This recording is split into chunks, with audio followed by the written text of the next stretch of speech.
This week's tragic shootings have brought into focus two things. First, our bar is now so low that we're impressed when the president almost gets the city of a mass shooting right. And two, white supremacist violence is terrorism. If only someone had testified to this, maybe even the director of the FBI to Congress last month. I will say that a majority of the domestic terrorism cases that we've investigated are motivated by some version of what you might call white supremacist violence. How can he say that so calmly? If I were the FBI director, I'd be like, Jesus Christ, you guys, there's Nazis! This week's shooting in El Paso was not an isolated incident. We are in the midst of a decade-long surge of white nationalist terrorism. Next week will be the second anniversary of the Unite the Right rally in Charlottesville and the murder of Heather Heyer. Since then, we've seen an abundance of white supremacist terrorism. 2 synagogue shootings, arson of a California mosque, the murder of a gay Jewish teenager, a large-scale mail bomb plot, and many, many more. There have been more white supremacist attacks than new Oreo flavors. Oh, my God, clam chowder. 2018 was one of the deadliest years for extremist violence since the 70s, and every single killing had links to right-wing extremism. It feels like white nationalist violence is the comic book movies of terrorism. It was always sort of around, but now it's literally everywhere, and people aren't ashamed of being fans. But despite how white nationalism drives today's culture wars, it hasn't always been like this. I mean, our country has always been racist. That's the literal fine print on the Constitution. But the government actually used to respond to white supremacist terrorism much more actively. When white supremacists assassinated Jewish radio host Alan Berg in 1984, the FBI cracked down and dismantled the group responsible. In the 90s, after the Oklahoma City bombing by far-right separatists, Attorney General Janet Reno created a domestic terrorism task force. It fought white supremacist violence throughout the late 90s. It was actually set to meet the morning of September 11th. Needless to say, the meeting was canceled, and the task force didn't meet again for 13 years.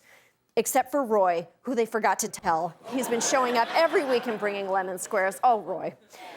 The country abruptly turned its focus to terror overseas, which you probably noticed from that Middle Eastern country we started invading, or that extrajudicial prison we started throwing people inside. Much like the career of Lou Bega, the domestic task force of the 90s faded into irrelevance. Since then, federal law enforcement has not had the resources or inclination to go after white nationalists as strongly as they do ISIS. But even if the political will was gone, the threat was not. Just 6 years after 9/11, the militant far-right started to resurge. Hundreds of militia recruitment and paramilitary training videos had sprung up on YouTube, along with promotions for weapons training and bomb-making manuals. They are some of the worst videos online. I mean, after this video that teaches you to make a 3-day nightmare egg.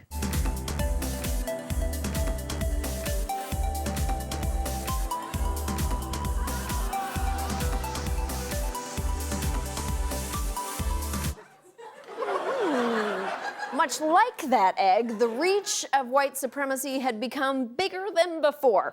All of this was compounded by presidential candidate Barack Obama, who, if you did not know, is black, and became the perfect recruiting and radicalization tool for white supremacy. It was the last time we had a president rile up white nationalists, not on purpose. Even while Obama was campaigning, law enforcement agencies intercepted at least 2 assassination plots against him. And in the first months of his presidency, the Department of Homeland Security's Office of Intelligence and Analysis issued a report warning that the historical election of an African-American president and the prospect of policy changes are proving to be a driving force for right-wing extremist recruitment and radicalization. Naturally, people were outraged about the term right-wing extremism. We've got an administration that thinks that the real threat is so-called right-wing terrorists and right-wing extremists. We are not extremists. They are the extremists. The Bush administration had done this to left-wing extremists. It would be all over the press as an obvious trampling on the First Amendment rights of folks and dissent. I think this is a stigmatizing label. It kind of implies, in fact, asserts that if you're conservative, you're, dangerous, reckless, deficient, and it's really insulting. It's It's not insulting. The report warns about possible conservative extremists who might want to murder the first black president. It's not insulting unless you are one of those. If you called Jeffrey Dahmer a cannibal and Tim Pawlenty said, "Hey, don't talk about us that way," you would have some urgent questions for him. In response to the backlash, Department of Homeland Security Secretary Janet Napolitano did what any Democrat would do: completely caved to the Republicans. She formally apologized, and the department withdrew the report. It wasn't until Obama's second term that his administration targeted white nationalist terrorism. I assume because they were busy dealing with one specific white nationalist.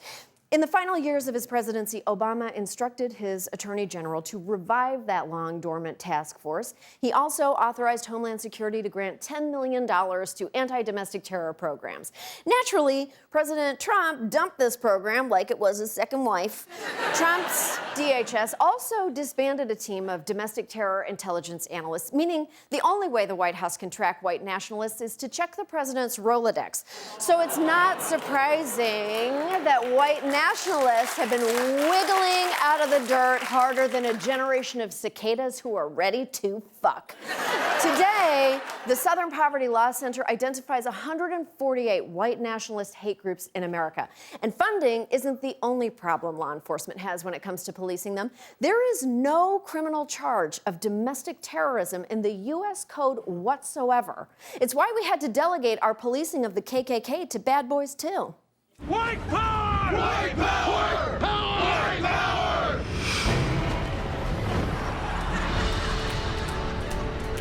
Blue power, motherfuckers! Miami PD! Well done, Miami. South Beach, bringing the heat. Can y'all feel that? What's more, the FBI and state, local law enforcement agencies and the military don't have established systems for vetting personnel for potential supremacist links within their own ranks. A recent investigation revealed that hundreds of active and retired police officers and law enforcement personnel are congregating in private Facebook groups where they engage in open racism, Islamophobia, and even lend support to violent anti-government groups. Even worse, most of that is taking place on a Facebook group for cat lovers. Why is it so hard for our law enforcement to go after white supremacists? They have no problem profiling, harassing, and overcharging people of color. And oh yes, I think I just answered my own question. Look, if you want to know how white supremacist terrorism has become so ubiquitous in this country, the answer is clear. Our government let it. White supremacy is our nation's disease, right at the core of its DNA. And when we stop treating it, it is fatal, not to mention disfiguring.